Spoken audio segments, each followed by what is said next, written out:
This is session 2 of faith, and I'm going to spend a couple of sessions looking at people of faith.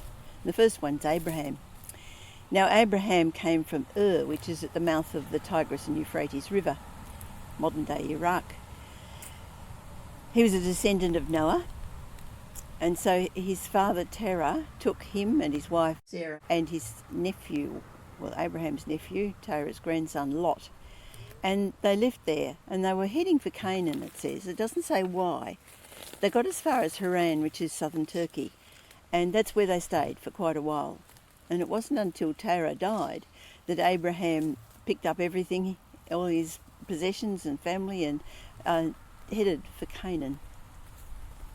Because he'd been told by God, he said, "You will be the father of many nations." This would be really hard for him to believe, because by this stage he realised Sarah was unable to have children. But he set off with Sarah and with his nephew Lot, took all their possessions and headed for Canaan. He got as far as Shechem, and God said to him there that his descendants would own this land, and so he built an altar there to God. Now, the first example of Abraham's faith was actually leaving his home, taking up all his possessions, his family, everything, and heading off, not really knowing where. He only knew he was heading for Canaan, but he didn't know where he would end up. And that takes a lot of faith, to go simply on the promise of God. His only security was God.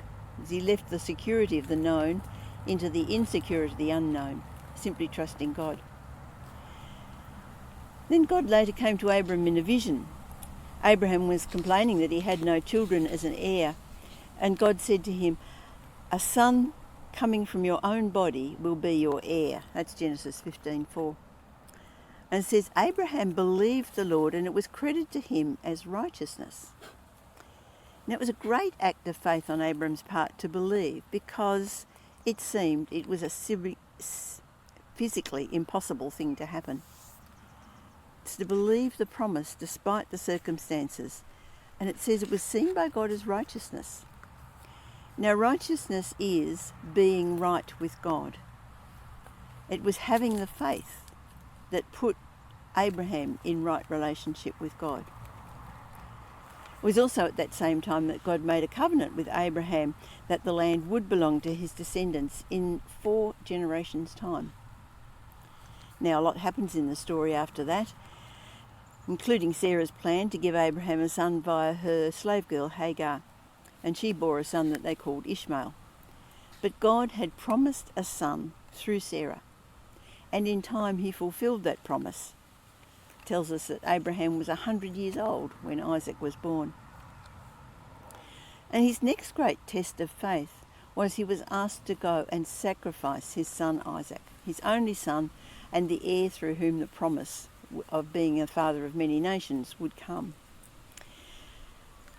As they walked away with all the things they needed for the sacrifice, except an animal, Isaac's asking his father, "Well, what are we going to sacrifice?" And Abram's answer was, "God will provide a ram." He didn't provide the ram until Abraham had his son on the altar and was about to kill him. And then he said, "Stop," and provided the ram. Because God knew now that Abraham trusted him completely.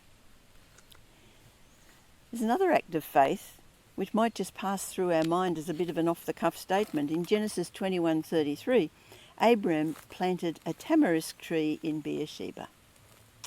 So big deal. Why was that written down? Lots of people plant trees. The point is, a tamarisk tree is a very slow-growing tree. You don't plant it for yourself because you'll never get old enough to get the benefit of it. And it is a shady tree, and the desert has more shade than most other desert trees has. It would be 4 generations before people would get any benefit from this tree, from its shade. And Abraham planted the tree there in Beersheba because he knew God had promised that in 4 generations his descendants would be in that land. Abram's faith was not just believing in his head, it was acting on the promises of God.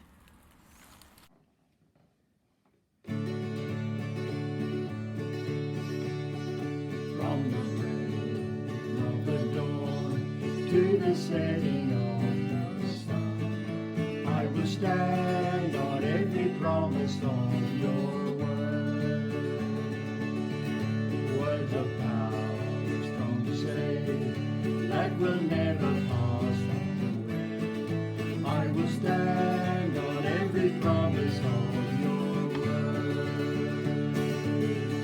For your covenant is sure, and on this I am secure. I can stand on every promise of your word. When I stumble and I see condemnation pressing near, I will stand on every promise of your word.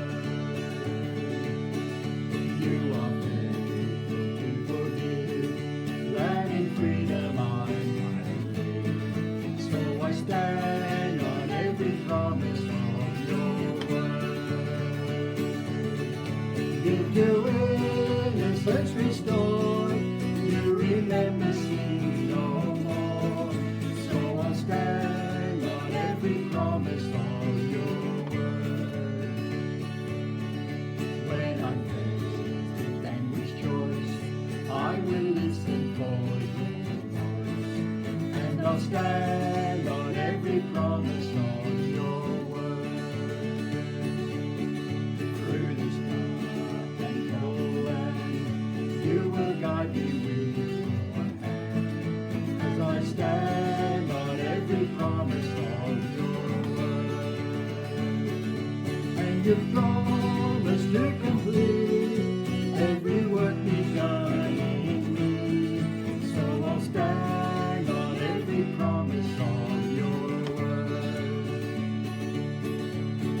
Hope that lives from despair, love that casts out every fear, as I stand on every promise of your word. Not forsaken, not alone, for the Comforter has come, and I stand on every promise of your word.